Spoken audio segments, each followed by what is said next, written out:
There is one psychological truth that determines your ability to receive and give love. And if you miss this, the love you chase will always feel just out of reach. You can try every affirmation, consume endless content, and tell yourself you're worthy, yet that deep, secure connection remains elusive. This isn't about another self-help theory. Today we uncover a pivotal insight from depth psychology that reframes everything you know about relationships. By the end of this, you'll understand the hidden mechanism behind your relational patterns and possess a clear map to change them. Your connections are not accidental. The intense feelings others spark in you, whether admiration or irritation, are not random. They are profound signals. Think of the last person who triggered a powerful emotion in you. That person is acting as a mirror, revealing a hidden facet of your own inner landscape. Perhaps you're consistently drawn to individuals who seem emotionally distant, or maybe you feel inexplicably annoyed by someone's display of confidence. These reactions are data points, clues to parts of yourself that are either underdeveloped or actively repressed. The real question isn't about their behavior. The transformative question is, what is this dynamic showing me about myself? This principle, the mirror of relationship, is central to understanding your attachments. When someone elicits a strong pull or push within you, you're likely encountering a projection of your own shadow. Your attractions and aversions are two sides of the same psychological coin. If you deeply admire someone's creative freedom, ask, where in my life have I limited my own expression? If another's neediness frustrates you, inquire, is there a part of me that fears being seen as dependent? This level of self-honesty is challenging but utterly transformative. The most difficult people in your life are often your most precise teachers. They arrive as karmic guides, pointing directly to the aspects of your psyche crying out for recognition and integration. And remember, you serve as the same kind of mirror for others. When you grasp this, your interactions shift from blame to compassionate curiosity. Someone's negative reaction toward you often says more about their inner world than your actions. The goal here isn't just intellectual awareness, it's practical alchemy. Once you identify what part of you is being reflected in a challenging relationship, you can begin the work of healing and owning that part. As you consciously integrate these disowned aspects, your external relationships will begin to transform organically. This integration is a journey, not a quick fix. Approach your emotional reactions like a curious observer, without judgment. Over time, you'll notice a shift.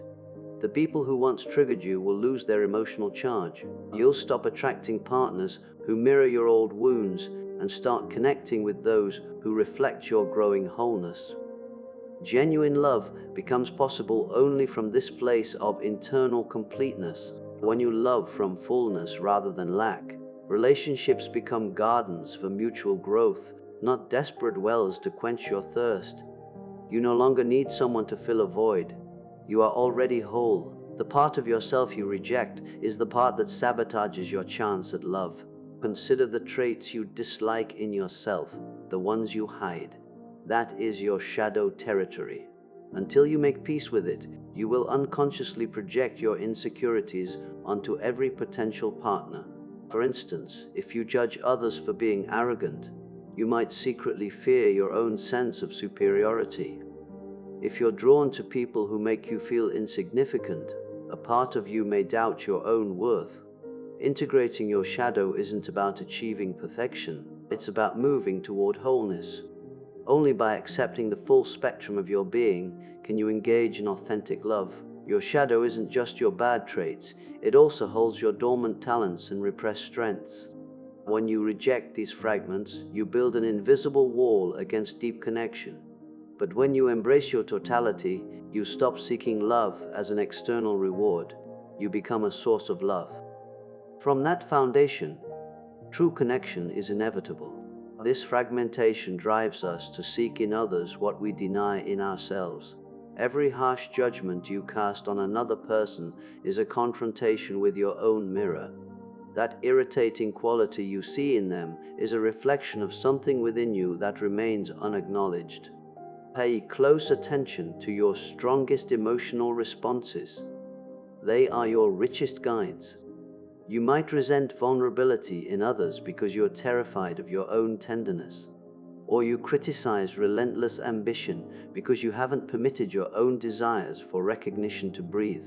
Your romantic attractions are especially telling. We are magnetically pulled toward those who freely express what we have suppressed. If you feel an irresistible pull toward charismatic, dominant personalities, ask, is there a part of me longing to step into my own power? If you constantly find yourself in the role of rescuer, you may be projecting your own unmet need for care. Self-sabotage in relationships follows subtle patterns. Perhaps a fear of abandonment leads you to push people away preemptively, or a fear of being controlled makes you resistant to any form of influence, even healthy compromise. These aren't random glitches, they are defense mechanisms orchestrated by your unintegrated shadow. Facing your shadow requires courage. The first step is simply seeing it without spiraling into self-condemnation. When you feel intense dislike toward a trait in someone else, pause. Ask gently, where might this exist within me? The aim is understanding, not accusation. Integration also involves expressing these repressed aspects in safe, manageable ways. If you've stifled your creativity, start a small, private project. If you've denied your need for connection, practice vulnerable sharing with a trusted friend. Gradually, these exiled parts transform from saboteurs into sources of unique strength. A powerful practice is to write a compassionate letter to your shadow. Acknowledge its presence, thank it for its misguided attempts to protect you, and state your intention to welcome it home. This internal dialogue can begin a profound reconciliation. The beautiful paradox is this: by accepting your darkest corners, you become more radiant. By embracing your flaws, you become more real. And this authentic presence is what draws healthy, profound connections to you. The deepest partnerships occur when two individuals meet, each whole, with both light and shadow integrated. You no longer seek a partner to complete you. You arrive complete.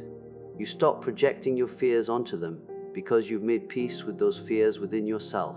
Relationships are not merely for comfort. They are our greatest catalysts for growth. Every argument, every spark of attraction, every disappointment is an opportunity for deeper self-knowledge. Today, you'll learn to view love not as a final destination, but as a transformative journey of self-revelation. Until you grasp this, you'll replay the same patterns. If you always end up feeling abandoned, there's likely an abandonment wound within you that needs healing. If you perpetually seek security from others, it may indicate a part of you that doesn't feel safe on its own. Here, you'll discover how to use relationships as tools for evolution, not as goals that perpetually frustrate you. When we see love only as a source of pleasure, we miss its deeper shaping power. Relationships are life's most intense classroom, the clearest reflection of our inner universe. Every significant person who enters your life arrives with a lesson. Until you learn it, the theme will recur. The faces may change, but the underlying dynamic remains stubbornly the same.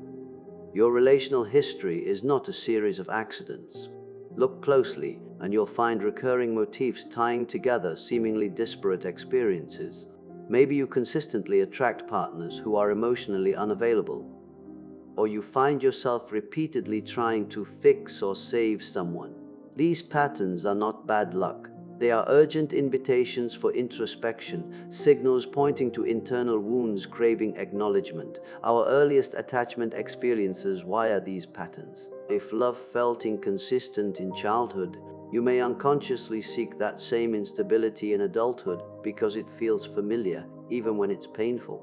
Recognizing this wiring is the first step toward changing it. The true purpose of a deep relationship isn't merely to make you happy, though joy is a wonderful byproduct. Its purpose is to reveal hidden aspects of your psyche.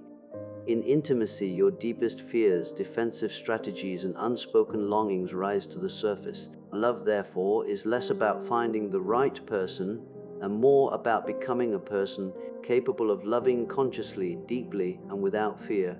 When conflict arises, the most valuable inquiry shifts from "who's to blame" to "what is this situation teaching me about myself?" Your disproportionate anger at a minor comment might reveal a core insecurity. Your need to control every detail could be masking a profound fear of chaos. These insights, though uncomfortable, are gold for anyone committed to growth. Your attractions are also profound teachers. They draw you toward qualities you have yet to fully embody. If you deeply admire someone's adventurous spirit, it may highlight a longing for more freedom in your own life. If you're captivated by another's artistic expression, it might signal a creative self waiting to be unleashed. Your most powerful attractions are not random. They are a map to your unlived potential. Heartbreak, while agonizing, is a masterclass in growth offered by life itself. When a connection ends, you have a choice. You can blame the other person and remain stuck in the cycle, or you can turn inward and ask, what is mine to learn from this? The path you choose determines whether you grow bitter or evolve into wisdom. Mature love doesn't seek a flawless partner, it seeks mutual evolution. A partnership rooted in this understanding prioritizes shared growth over individual comfort. Every challenge becomes a chance to expand beyond old limits and heal together. Paradoxically, when you embrace love as a path of personal development, happiness finds you more sustainably. You no longer depend on perfect circumstances or an ideal partner for fulfillment. Instead, you find deep satisfaction in the very process of evolving, of knowing yourself more intimately through the mirror your partner provides. The shift begins when you stop saying, "Why do I always pick the same type?" and start asking, "What within me is compelled to choose this dynamic?" This change in perspective restores your personal agency. You are no longer a victim of fate or others' actions. You become the conscious author of your relational story. Embracing this path requires courage. You must be willing to confront uncomfortable truths, question deep-seated beliefs, and shed old identities that no longer fit. The reward, however, is immense. Relationships of profound authenticity, unshakable self-awareness, and the capacity to love from freedom, not desperate need. Why do the same relationship themes replay in your life? The answer lies in your subconscious. These repetitive cycles aren't coincidences. They are loud messages indicating something inside you requires healing. For example, if you're repeatedly drawn to partners who cause you pain, an unresolved emotional wound is likely seeking attention. If you constantly need validation from a partner, a part of you may feel inherently unworthy. Today, you'll learn to identify these cycles and interrupt them, paving the way for conscious, healthy bonds. Until you do, you'll keep attracting experiences that leave you feeling empty. Toxic relational patterns are invisible loops repeating with eerie precision. You might change partners, but the core script remains identical. This isn't a curse or mere bad luck. It's the outcome of subconscious programming that steers your choices beneath your awareness. These programs are often installed in childhood, where you first learned what love meant. If love was conditional on achievement, you may now seek constant approval. If affection was mixed with criticism, you might feel oddly comfortable in high-conflict relationships. The saying, "the familiar feels safe," explains why we unconsciously replay painful patterns. Your brain seeks the known, even when the known hurts. This is why many leave one painful relationship only to step into a similar one. The first step to breaking free is cultivating ruthless self-awareness. Study your relationship history as if it's a documentary. What themes replay? Do you always end up feeling abandoned? Are you magnetized by emotional unavailability? Do you lose yourself in partnerships? These repetitions are clues pointing to specific emotional injuries. Behind every toxic pattern lies a limiting belief. If you constantly attract betrayal, you might subconsciously believe you don't deserve loyalty. If you often feel controlled, you may harbor a belief that you're incapable of self-direction. These beliefs act like magnets, pulling in experiences that confirm them. Neuroscience shows these patterns are not just psychological, they're neurological. Through repetition, you forge strong neural pathways. Creating new ones requires consistent awareness and deliberately choosing experiences that contradict the old script. A important exercise is to identify your emotional triggers, those specific situations that spark disproportionate reactions. A partner's slight delay might trigger a tsunami of abandonment fear. A casual remark about your appearance might activate deep-seated insecurity. These triggers are windows into your core wounds. Healing begins when you take responsibility for your patterns. This isn't about self-blame, but about acknowledging your role in creating and maintaining these cycles. As long as you see yourself as a victim of circumstance, you remain trapped.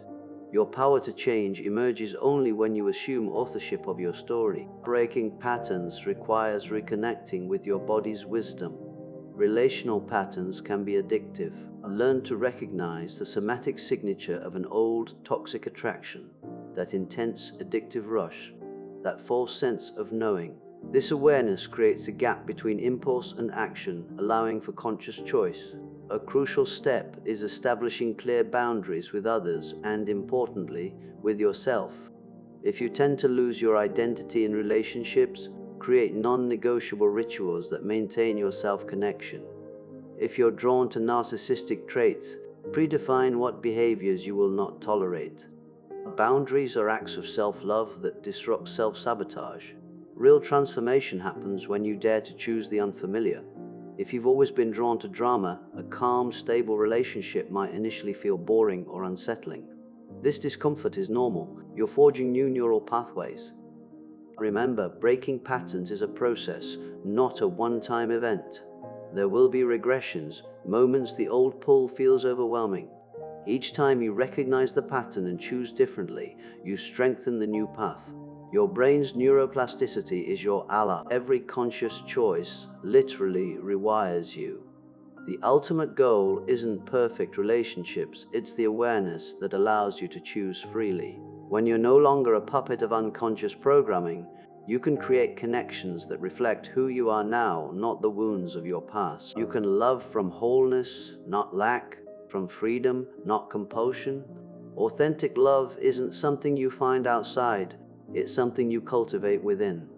When you love yourself without conditions, love ceases to be a desperate search and becomes your natural state. This is the paradigm shift that changes everything.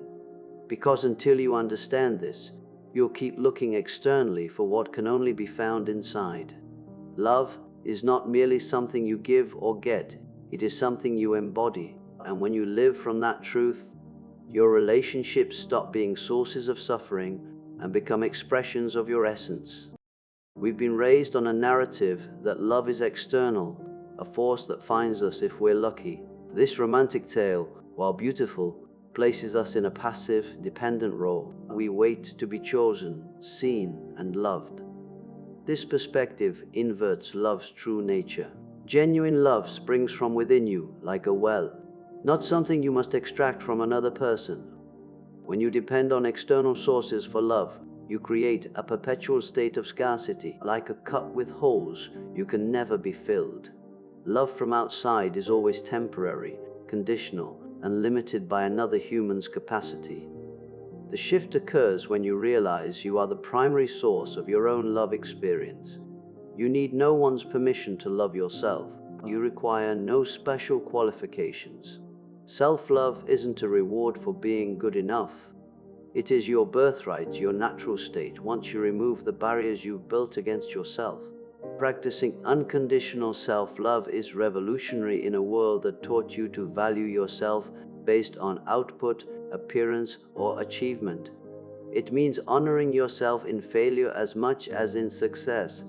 It means speaking to yourself with the compassion you'd offer a dear friend. It means knowing your inherent worth, completely independent of external validation. As you nurture this loving relationship with yourself, your external world transforms. You no longer approach others from emptiness but from fullness. You no longer seek in them what you lack. Instead, you generously share the abundance you've cultivated within. The beautiful irony, when you stop desperately needing love, you become far more capable of experiencing it deeply.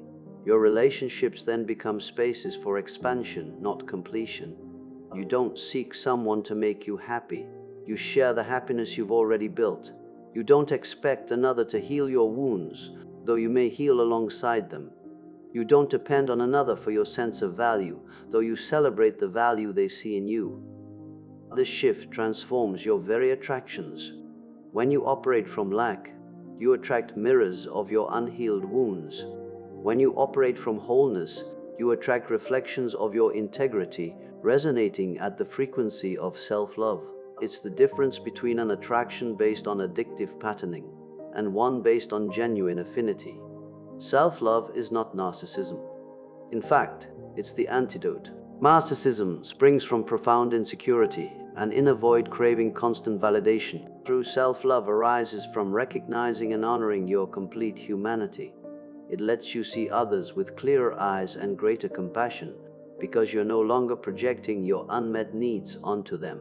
A transformative practice is conscious self-compassion. When difficult emotions surface, fear, sadness, anger, shame, instead of judging or suppressing them, hold them with kindness as part of your human experience.